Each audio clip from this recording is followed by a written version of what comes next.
Ladies and gentlemen, this is an Asteroid Fight Club video, and there may be cussing, and I'm sad. All right, the United States is at 156,712 coronavirus deaths in 2020, and daily deaths are back on their way up. In Texas, after doing super until Memorial Day, is now struggling with, we've had averaging around 300 deaths in a single day the last few days. Florida, scary numbers. California, scary numbers. So yeah, I guess it's partially a COVID cane, man. And if you've been paying attention to the data across the globe since it started, yeah, this thing is real and it's affecting everyone. Some countries handle it much better than others. And I spent a couple months trying to warn you guys about the Pluto-Saturn conjunction that would happen around January 15th of 2020, and that something major nasty was coming down the pipe and it was going to change our civilization as we knew it. And that 2020 would look nothing like 2019. And so, from here on out till the middle of December, like, we're going to have Pluto, Eris, Mars, Capricorn energy up in everything. So my energy is imbalanced as well. I hope I'm communicating clearly. And so my intuition is way off today, and has been for the last few days. Ever since they didn't extend the unemployment benefit extensions for people who had employment but were laid off in mass at 31 million when the pandemic started, that like 3 days ago, like, I am a super magical creature who loves everybody. So I can feel when people are panicking or scared. Like, you can literally feel it. It's called empathy on a big level. And so the last 3 to 5 days have just been unbearable, man. From an empathetic level, you can just feel a lot of people, families, really worried about how they're going to pay their bills in August and the month beyond that. Anyhow. And so now I'm thinking, geez, man, at no point in time should I be letting people's guard down, especially in 2020, especially within a hurricane approaching Florida. So I want to say, as before this passes Florida, if it hits, it could hit Florida as a strong Category 2. If it passes Florida, it could be a strong Category 3. That's like an uppercase scenario. In some weird fantasy 2020 land, yeah, it could be like Cat 4, Cat 5. Like, it's not out of the realm of possibility that just out of nowhere some storm is going to explode in intensity, dude. You know?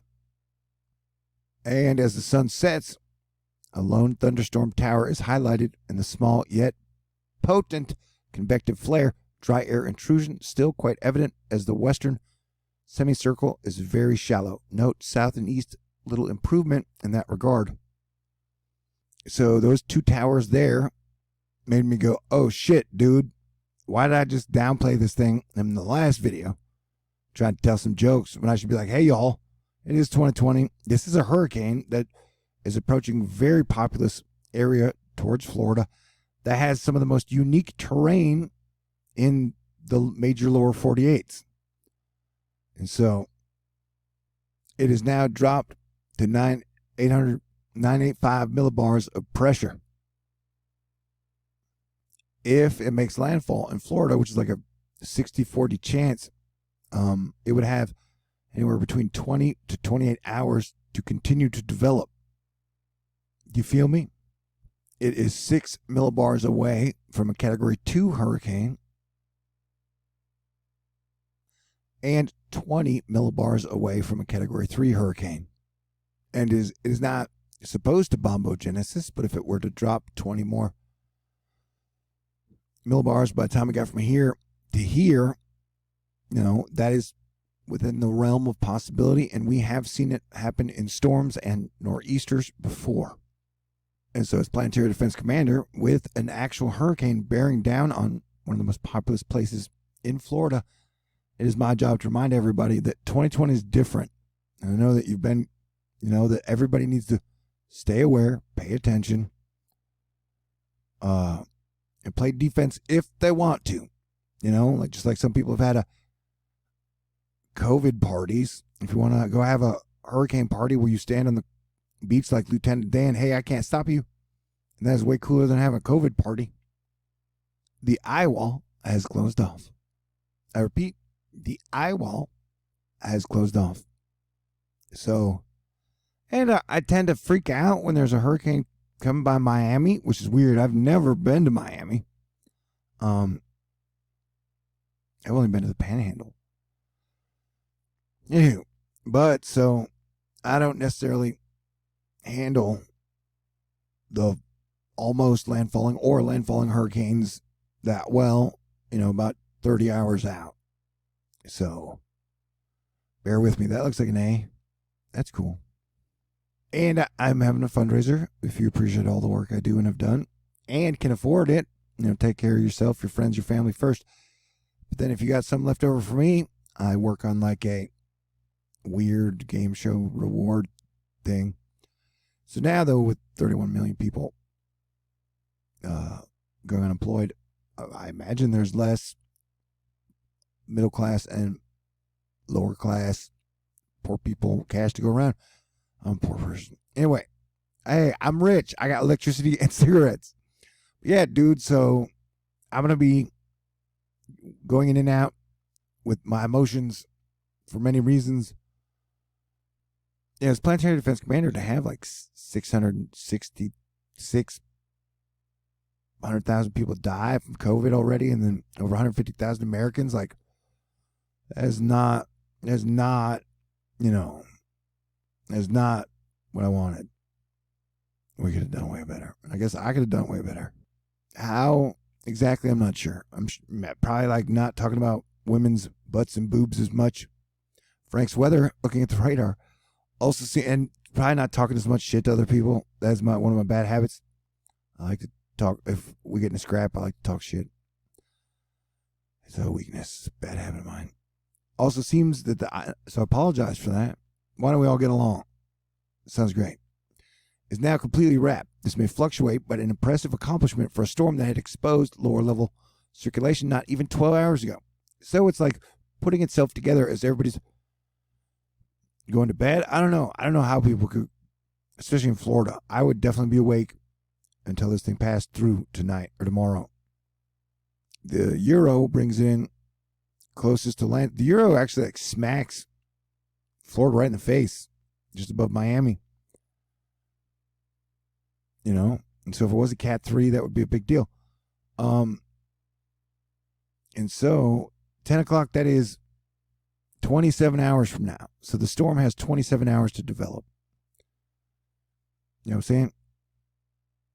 There's a lot of hours to develop. The NAM has it. What's the NAM doing with it? And even if it doesn't make landfall in Florida, but is it a Category 2, then I definitely think Category 4 would be on the table for North Carolina, South Carolina, and the coast, New Jersey, New York, New England, New Hampshire, whatever. Not good at geography up there. But so, I mean, the NAM makes it a pretty dang strong storm. And so if it's at a 985 now, how low is it going to go? We don't know. But as of right now, heavy rain and flooding is the major threat, plus power outages. But if it does, just remember, worst case scenario is it gets strong, and then it kind of clips Florida, and then gets back out without losing a lot of strength, and then goes up through the Carolinas, through Virginia, and New Jersey, New York, New England. Okay, great. So this wouldn't make landfall, so then you wouldn't have to worry about it. You just got a lot of heavy flooding rain, which may cause major problems. So like that's what, like, tonight's, I wouldn't call it panic. It's just, with everything going on, it's not necessarily my favorite, most comfortable energy. And so this would make landfall and then pop back out at around 2 p.m. on Sunday. So by the GFS version, it would have almost 35 hours to strengthen before it just clipped by Orlando and then popped back out to the Carolinas. I'm making sense. And so, now that it is intensifying again, And I think I've heard some reports that say the wind shear is low. I've heard some reports that say the wind shear is pretty high. So like now it's like nobody knows. And there are no experts out there at hurricane intensification. So I'm trying to work through all this energy personally, you know. It's a lot to deal with. Planetary Defense Commander in 2020 hasn't exactly been the I don't know.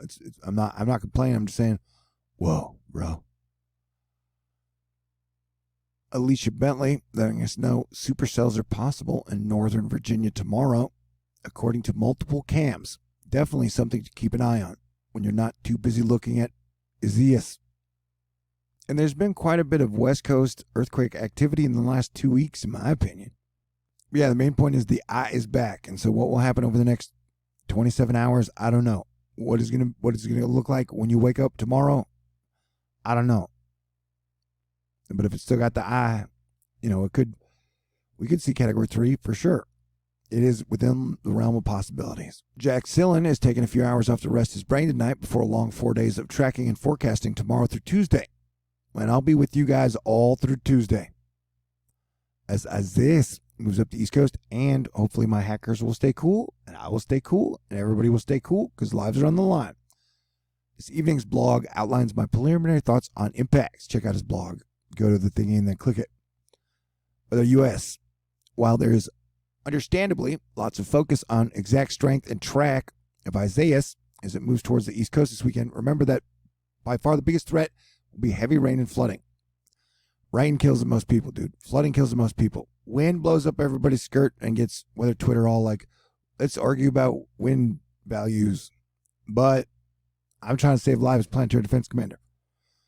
And so, no matter what, depending on how big it gets and how moist it gets, there's a lot of moisture up here. It could bring some super heavy flooding. You know, there are a lot of tracks here that could be really bad tracks. Plume of deep tropical moisture and associated heavy rain extends well northeast of West Center due to jet streak circulation. So yeah, and it's just got like a weird look to it. And it may never be a conventional fully wrapped, and it may not be a threat, and it may not kill anybody. But there's almost like a devil face. You see that? There's the eye there, and the eye there, and then there's the screaming mouth, and he's got steam coming out his nose. And then there's like his demon dog. There's the doggy nose and the doggy eyes. Oh, jeez. Oh, jeez.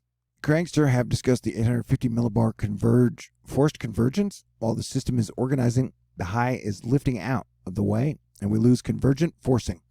The low-level winds aloft, of which to tap to surface are shrinking guidance, continues the trend to the coast at both 850 and 700. So this, he says, it continues the trend to the coast, meaning like it's trending to the west. And so that would mean a Florida landfall would be probably more in the cone and more probable or possible, whatever P word you want to use. So you got a bunch of hurricane warnings, hurricane watches, tropical storm warnings, tropical storm watches. Colin Gross, Isaias is headed to an area of less wind shear. Need to watch closely for intensification tonight. And that's what I'll be doing. Although I'll try to get cooler about it. Philip Pappin's always yapping cool stuff about the weather. So yeah, and you know, it's tradition. I kind of freak out anytime a hurricane is this close to Florida. I kind of lose my mind, but I'll try and do it in an endearing way. It's definitely lopsided, but oh geez. Anyway, some people have requested I do a live beer drinking live session later tonight. Okay. Later, you guys can watch me be in a bad mood, or not bad mood, sad mood. Okay, great. All right. So, what will happen next? Nobody really knows. But 2020 has definitely been challenging. And I got like 3.3 days left in my monthly fundraiser, where it's like a game show, where I try to kick as much ass in 1 month and hope that I did good enough to get rewarded so I can keep doing it the next month. Although technically, with 31 million people going unemployed or not getting the extension benefits, I don't think the cops will have much time to be evicting people over the next few months. But it would be great. Anyway, if you'd like to make a contribution or donation, I got an address: PayPal, Venmo, Cash App, Patron. And please, I got $1,389 left to raise in 3.3 days. Please do not let my sad tone not let you believe that I'm not very happy to be your planetary defense commander. I'm honored. I'm grateful. I'm humble. I'm rarely humble. I mean, I am, but like, to do this, you gotta. Anyway, but I would like to say thank you to everyone out there who's been cool, awesome, kind, funny, and help keeping us together. It's just like the next few months are going to be so rough. I just wish we were doing better. But thank you, Athena, Marchut, Robert, Caleb, Richard, Courtney, Summer, Angel, Damian, Angelique, James, Mikey, Mike, Andy, Robert, Bennett, Matthew, Jess, Angel, Wagon Breath, and Dan. I really, really appreciate you guys. You're all awesome. And thanks. Yeah, and the like Mexican and Central American volcanoes have been just going off like crazy. Okay. Peace out. God bless everyone. I'll cheer up. I always do eventually.